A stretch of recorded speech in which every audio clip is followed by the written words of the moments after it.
Nous étions donc les premiers à vous donner l'information cet après-midi. Le Niger a annoncé dans un communiqué quitter l'Organisation internationale de la francophonie dirigée par Louise Mushikiwabo. Et ce soir, première réaction de la directrice de la communication et porte-parole de l'OIF, Oria Van de Weg. Bonsoir. Bonsoir. Quelle est votre réaction à cette sortie du Niger ? Écoutez, bien entendu, c'est une nouvelle qu'on a appris et qu'on déplore. On n'est jamais content d'entendre qu'un membre quitte la famille. Néanmoins, en tant qu'organisation, on est quand même... en tant qu'organisation, on est obligé de respecter la souveraineté des États et donc les choix que les États font qui concernent leurs priorités politiques. Donc on respecte. C'est une décision qu'on déplore mais qu'on respecte. En même temps, c'est la suite logique parce que le Niger avait déjà été suspendu des instances de l'OIF. Après son coup d'État, le Niger avait déjà tourné le dos à certains partenaires occidentaux, la France en tête. Vous vous y attendiez ? Alors oui, c'est vrai que le Niger est un pays qui est actuellement suspendu des instances de la francophonie. Être suspendu ne veut pas dire être suspendu à tout jamais. Donc il y avait une volonté bien entendu de la francophonie de poursuivre le travail aux côtés des autorités de transition pour une réintégration de ce pays dans la grande famille francophone. À noter que c'est quand même un pays, un des 4 pays fondateurs de notre organisation. La francophonie est née en 1970 à Niamey, donc ça prend quand même une symbolique. C'est un pays qui compte pour la francophonie. Maintenant, comme vous l'avez dit, c'est un pays qui est aussi, dans son histoire actuelle, a décidé de tourner le dos à plusieurs organisations. Il n'y a pas que l'OIF, il y en a eu d'autres avant. Oui, l'Organisation internationale de la francophonie considère peut-être être un dommage collatéral d'une situation géopolitique qui la dépasse, mais voilà, c'est la vie. Vous regrettez aujourd'hui de ne pas avoir suffisamment tendu la main au Niger ? Non, la main a été tendue. Je pense qu'on ne peut pas la forcer non plus. Il faut que les pays fassent leur choix.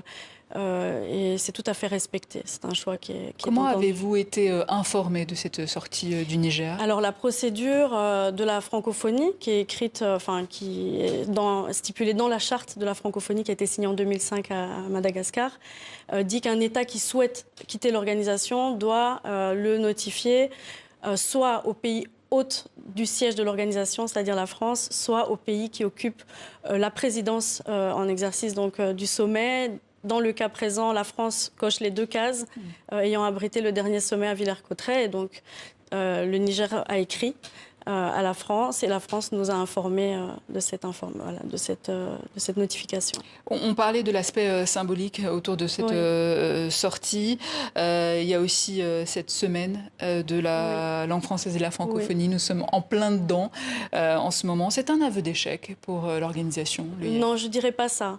C'est la réalité malheureusement du monde multilatéral qui est un monde assez complexe où les pays ont des intérêts nationaux qui parfois priment sur les intérêts de l'organisation. En ce qui concerne la langue française, je pense que l'OIF n'a pas à rougir de son attractivité.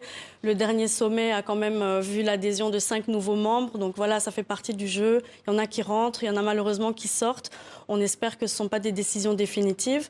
Et par rapport à la langue française, je tiens à préciser que la francophonie s'intéresse bien sûr à ses États membres, mais aussi aux communautés francophones dans le monde, qu'elles soient ou non dans des pays ressortissants des pays membres de l'organisation. Donc on ne va pas tourner le dos aux Nigériens qui ne vont pas changer de langue du jour au lendemain, qui vont probablement rester francophones.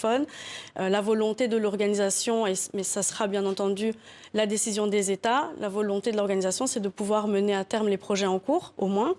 Mais on verra, ce sera soumis à l'approbation des États. Nous, on n'est que le secrétariat des États, donc ils vont décider. Mais oui, on va rester près des Nigériens. Est-ce que vous craignez que d'autres pays suivent le chemin du Niger ? Alors, le Burkina Faso a déjà annoncé une démarche similaire. Pour l'instant, il n'y a eu que ces 2 pays-là. Bien entendu, les gens s'attendent peut-être à ce que le Mali suive parce qu'il y a l'Alliance Sahel, mais pour l'instant, il n'y a pas eu de démarche du Mali. Le 3e pays de l'AES. Il n'y en a pas eu et on espère que ce ne sera pas le cas. Mais voilà, on est à l'écoute, on attend de voir. Auréa van de Weg, merci. Je rappelle que vous êtes directrice de la communication et porte-parole de l'OIF, l'Organisation internationale de la francophonie. Merci beaucoup. Et retrouvez toute l'actualité africaine et plus d'informations sur cette sortie du Niger de l'OIF sur notre site internet tv5monde.com. Vous avez aussi la possibilité de scanner le QR code qui s'affiche ici sur votre écran avec votre téléphone portable.